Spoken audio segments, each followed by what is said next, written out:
Bonjour à tous, nous allons continuer à explorer le manuel de sevrage des psychotropes.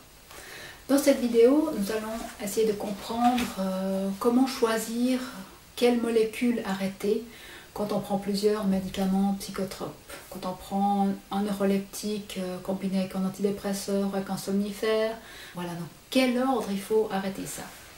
Alors, la professeure Ashton propose d'arrêter la benzodiazépine avant l'antidépresseur.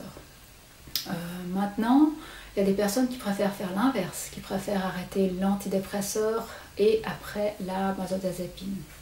Sur les forums anglophones, ils conseillent d'arrêter l'antidépresseur avant la benzodiazépine parce que l'antidépresseur est la molécule qui stimule le plus, tandis que la benzodiazépine a un effet calmant.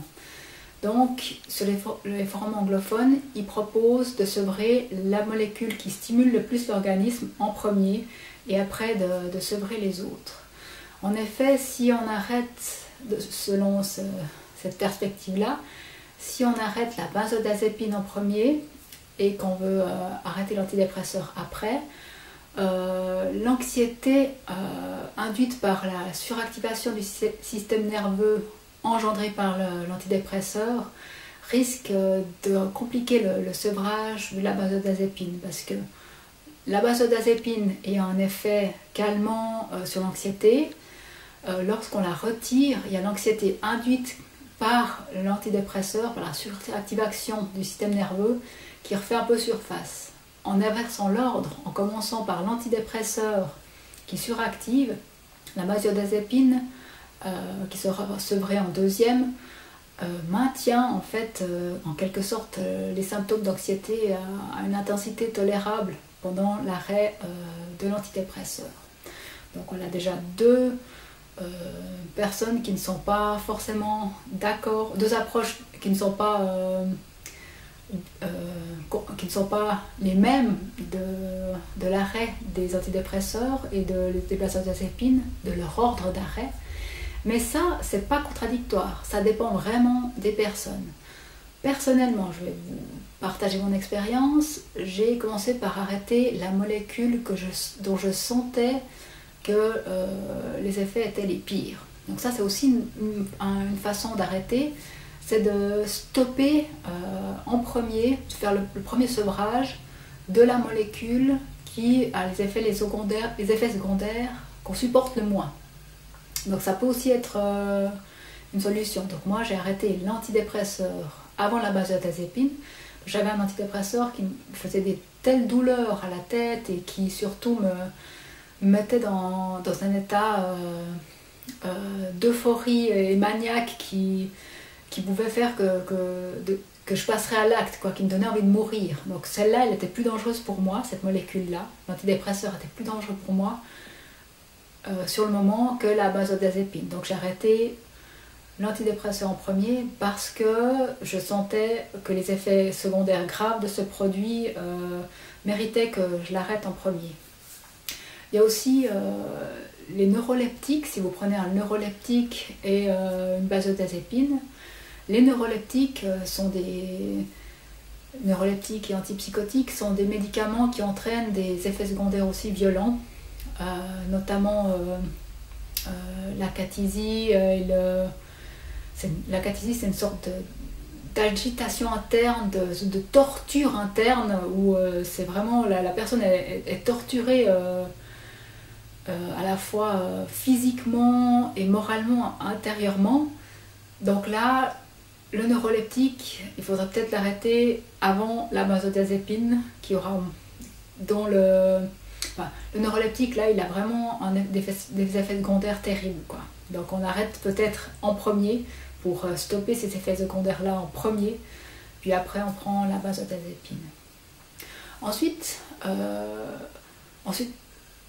il y a aussi les neuroleptiques, ils engendrent aussi de la dyskinésie tardive, donc c'est des mouvements très douloureux du corps qu'on n'arrive plus à gérer. Donc là aussi, le neuroleptique est souvent le premier à être arrêté, et après les autres médicaments.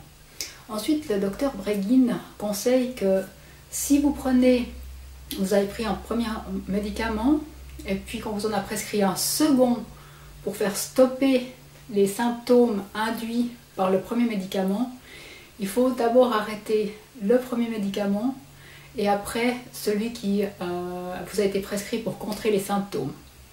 Donc par exemple, si on vous a prescrit du Prozac, un antidépresseur, qui cause de l'insomnie, après on vous a prescrit une benzodiazépine pour contrer cet effet secondaire, l'insomnie.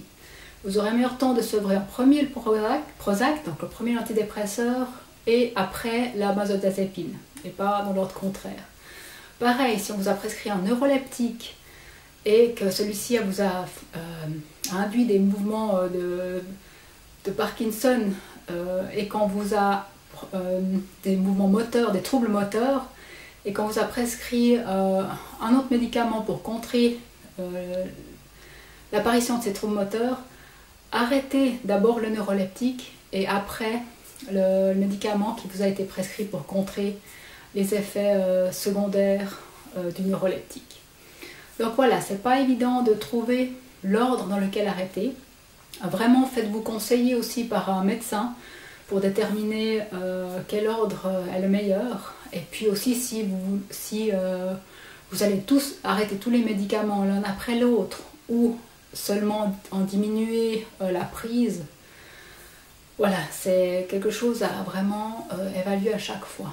Et dernier point, quand il y a plusieurs sevrages à faire, une fois qu'on a fait le premier sevrage, par exemple si je prends un antidépresseur et une benzodiazépine, et que je décide d'arrêter l'antidépresseur en premier, une fois que mon sevrage de l'antidépresseur est fini, j'attends quelques semaines entre le moment où j'ai arrêté l'antidépresseur et où j'ai commencé le sevrage de la benzodiazépine. Il faut vraiment laisser quelques semaines entre le premier sevrage et le deuxième.